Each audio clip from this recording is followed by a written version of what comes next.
Alright, man, well, it's just about dead in here. Sports world, it's just not doing it for me.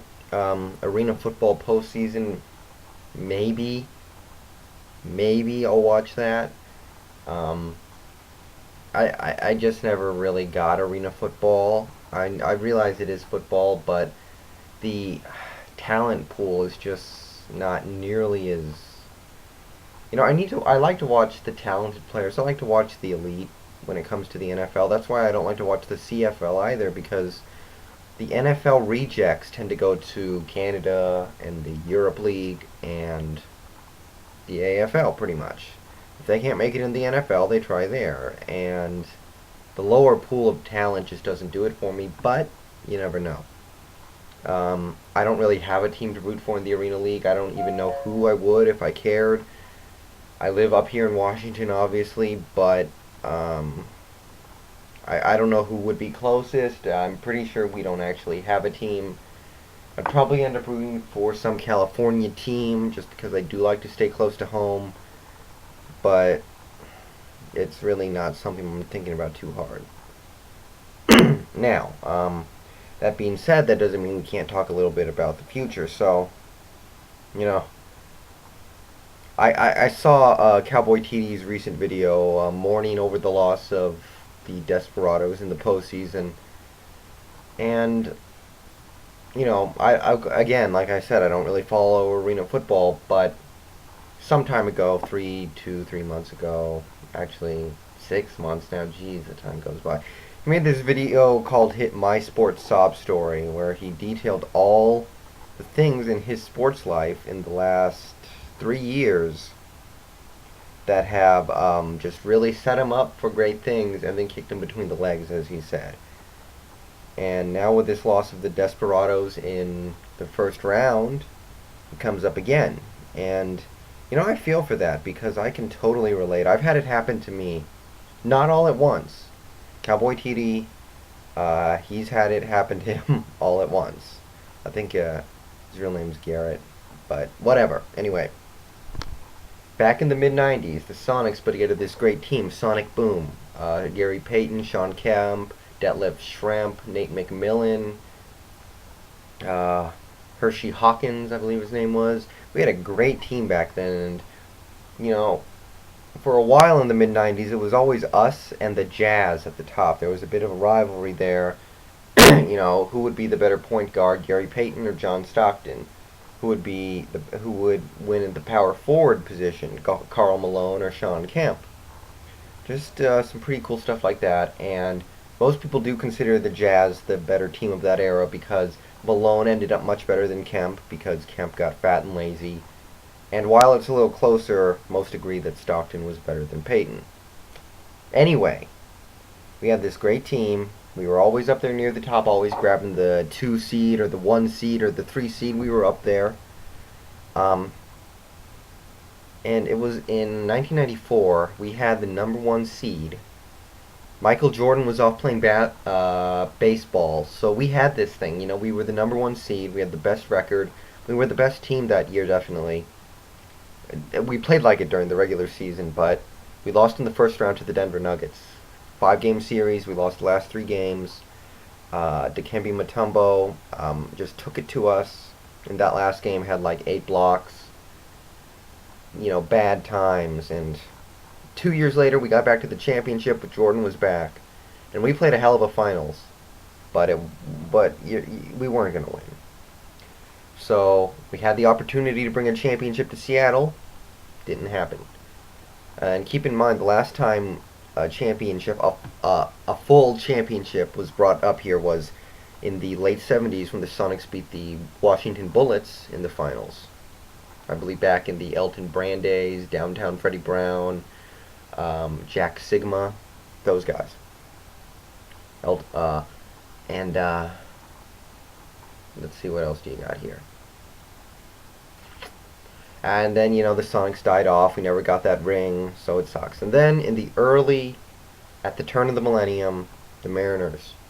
Out of nowhere, we explode in the 2001 season. Just no one expected it. We made some cool signings. We got some good players, but it came together beautifully. We tied the all-time wins record. For the regular season with 116. We did all this great stuff that season.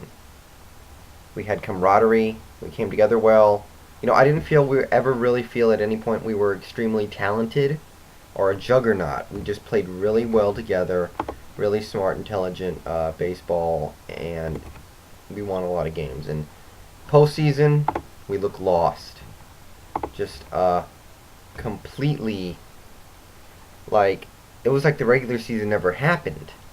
We played the White Sox and we beat them first round, got to the ALCS, but it was like all that great stuff that happened in the regular season did not happen because we didn't even look better that series. I felt it was very close. We looked equal.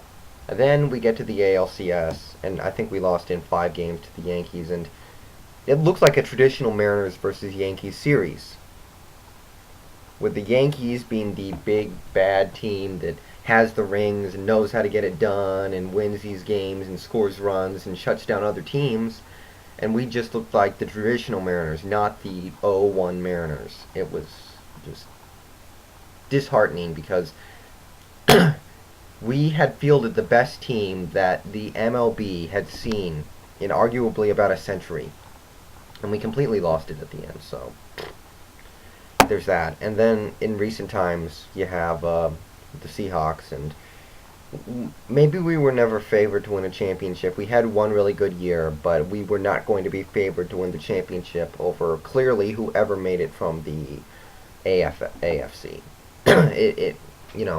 Indy, who was the favorite, could have made it. They would have been the favorites. I think if Denver had made the Super Bowl, they would have been the favorites. Whoever it was. But, we get there. Of course, we lose. It was the third year of our playoff appearances, consecutive playoff appearances, and since then we've been there twice, so we have 5 straight postseason appearances. But even though we were never favored to win a Super Bowl, and we weren't, but we were close, and the window was open because all we had to do was score one upset at one point in 2006. If we beat the Bears, we would move on to the Saints, and the Saints, the funny thing was, they were obviously a better team than us that year. They probably would have beat us. But if you catch their defense on a bad day, which they were in bad day mode most of the year, anything can happen. So, that being said, it never happened for us. It never lined up, and now here we are. So that's my sports sob story. In the last 15 years, we've had these 3 great teams, 3 championship quality teams come up here, and all 3 of them had at least one really, really legitimate chance to win the championship. The Sonics in '94. Yes? No. Sorry. And then you have the, I would like to say I'm not counting 96, that's just not fair, we weren't going to do it. 90s. And then the Mariners in 2001, very good chance, very realistic. And really, Seattle, no one particular year, but we've had our shots. So, that's my sports sob story. Maybe it's not quite as bad because it's not as concentrated, but when you think about it, Dallas has had a national championship. They had a dynasty in football in the mid 90s. So I don't know. The only thing that we have right now is the Seattle Storm winning a championship back in 2003, and let's face it, I can't bring myself to count that, and I can't bring myself to count our co-national football championship in 1991 with the Huskies because it's a co-championship. We split it with Miami, and it's I guess it's like kissing your sister, or whatever the saying is. So that's what I have to say. And just seeing Cowboy TD's video today, I saw it for the first time today, made me think about what his sports sob story was, and it made me think about mine. So I thought I'd post about that. And it's not fun, but you just keep rooting, and hopefully eventually things will work out your way one year. That one year when your team just can't lose, they catch all the breaks, and it happens. So That's what I got.